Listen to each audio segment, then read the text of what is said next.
Well, my study,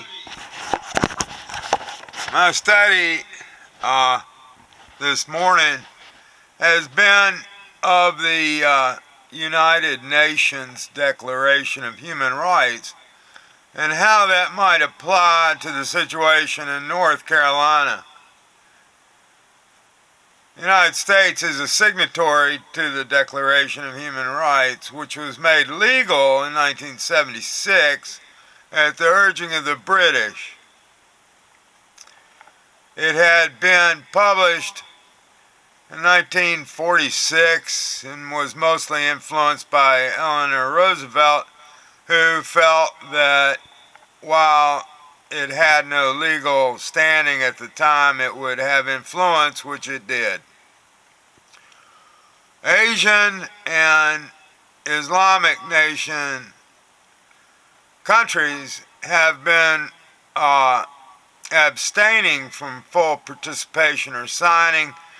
The Islamists, on the basis of perceived differences in Sharia law between what they can see as universalist human rights, which was what the Bangkok Declaration came to emphasize, emphasizing right to economic independence and sovereignty over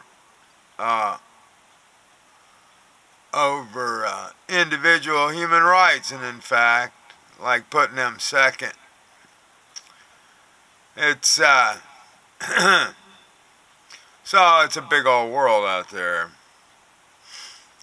Our Western values are under some challenge or misunderstanding. There's a Quaker developed curriculum. But I'm going to read from this because I'm reading the curriculum notes from PDF that I got from Wikipedia. And this is apparently written by Eleanor Roosevelt.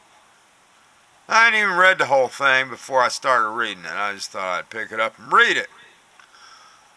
And I live in North Carolina, and if you live up north, you probably don't even get it, because down south it's a CSA, because really the CSA and KKK put up all those monuments, so it got past Wendell Berry's idea of grandfather influence. Like he was saying, the Civil War was, we're only about 5 grandfathers away from the Civil War, but you would think by 3 we would start to have lost a fealty to the CSA, Confederate States of America, and they're reprehensible. I mean, slavery is illegal internationally. Where, after all, do universal human rights begin? In small places, close to home. So close and so small that they cannot be seen on any maps of the world. Yet they are the world of the individual person, the neighborhood he lives in, the schools or colleges he attends, the factory, farm, or office where he works. Such are the places where every man, woman, and child seeks equal justice, opportunity, equal dignity without discrimination. Unless these rights have meaning there, they have little meaning anywhere. Without concerted citizen action to uphold them close to home, we shall look in vain for progress in the larger world. Eleanor Roosevelt on the Universal Declaration of Human Rights. Says they're international ethical standards that were approved by the members of the United Nations.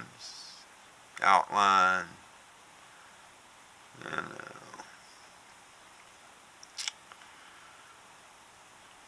Well,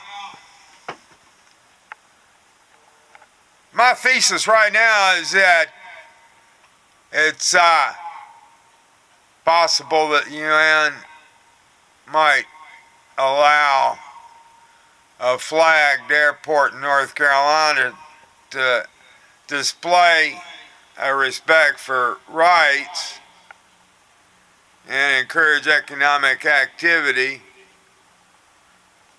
superseding North Carolina's laws and regulations as they have been enacted, even restricting voting rights and correcting the calendar, as they said. As the governor said, we just corrected the calendar. I'm aware of the 1899 coup in Wilmington, and everything about the Wilmington coup is replicated here in the current situation in what I've become to call not conscious. However much help the people of not conscious might get and become more conscious from the UN would be appreciated at this time by Transcendia, based in Scarborough, in this office, as you can see. I'd sing a song. I tell you, I reviewed one of those shows I did when I was working on the economics song, and one of them is just really, really bad. But the last show is great. So, there you have it. You don't have to watch anything. You don't have to read anything. That's a real right and a freedom, I guess. Not being forced to read something. Some people seem to think they have to read everything in front of them. And clutter to the mind. Let's go pick something good out. Anyway, this is my show for the day so far. Thanks.